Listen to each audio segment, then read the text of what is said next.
ایک انہوں نے پوچھا کہ ہمارے ہاں جب شادی کی کوئی محفل وغیرہ ہوتی ہے تو جب صحرا لایا جاتا ہے تو یوں کہا جاتا ہے یہ رسول اللہ صلی اللہ علیہ وسلم کا صحرا ہے، اور جب مہندی لے کر آتے ہیں تو کہتے ہیں یہ غوث پاک کی مہندی ہے۔ کیا یہ اس طرح کہنا کیسا ہے؟ لیکن یقینی سی بات ہے کہ صحیح نہیں ہے اس طرح کی چیزوں کو کہ جن کا کوئی شرعی طور پہ ثبوت نہ ہو ان کو منسوب نہ کیا گیا ہو۔ ویسے بھی صحرا تو ثابت ہی نہیں ہے، پہلے تو تھا ہی نہیں، تو ہماری اختراع اور ایجاد ہے۔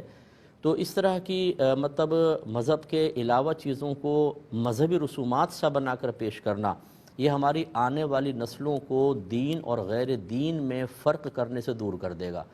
وہ سمجھیں گے شاید یہ بھی کوئی شرعی طریقہ ہوگا کہ صحرا دولہا کو باندھو اور اس کو نبی کریم کی طرف منسوب کرو، مہندی لگاؤ تو کہو یہ غوث پاک کی مہندی ہے، تو شاید یہ کوئی شرعی لحاظ سے ایسا ہوگا۔ اور ہمارے ہاں یہ بہت ہی مشکل ہوتا ہے، اور میں کوئی مطلب خوابی باتیں نہیں کرتا ہوں، گراؤنڈ ریئلٹیز پر کلام کرتا ہوں کہ ہمارے ہاں جب کوئی چیز ہمیں ملتی ہے، معروف ہوتی ہے، تو ہم اس کی حقیقت تک اور تہ تک جانے کی بالکل زحمت گوارہ نہیں کرتے۔ جتنے مجھے سن رہے ہیں، آپ کے گھر میں بہت سارے نظریات اور معمولات ہوں گے، اسی طرح کی باتیں افواہیں معروف ہوں گی، آپ اس کو اپنائے ہوئے تو ہیں، لیکن کتنی چیزیں ایسی ہیں کہ آپ نے بڑی سنجیدگی کے ساتھ قرآن اور حدیث سے ان کا حکم یا ثبوت تلاش کرنے کی کوشش کی ہو، یا کسی سے پوچھا ہو کہ جی یہ ہمارے ہاں ہوتا ہے صحیح ہے کہ نہیں ہے، تو ثابت ہوا کہ جب آپ نے نہیں کیا تو جب آپ یہ الٹی سیدھی چیزیں شامل کریں گے آپ کی نسلیں بھی نہیں کریں گی، اور وہ بھی اس کو دین سمجھ کر اختیار کریں گے، اور غیر دین کو دین سمجھنا، خلاف سنت یا جو سنت ہی نہیں ہے اس کو شاید سنت سمجھ کے اختیار کرنا، یہ قطعاً غیر مناسب ہوتا ہے۔ اس طرح نہ کریں۔ صحرا میں ناجائز نہیں کہہ رہا ہوں اگرچہ سنت سے ثابت نہیں،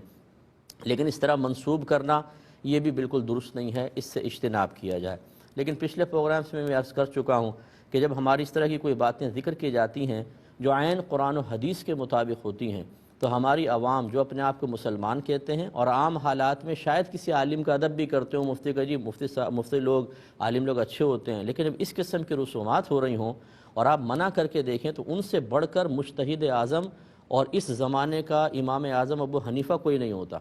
ارے جی یہ تو بولتے رہتے ہیں جاری رکھو بعد میں دیکھیں گے۔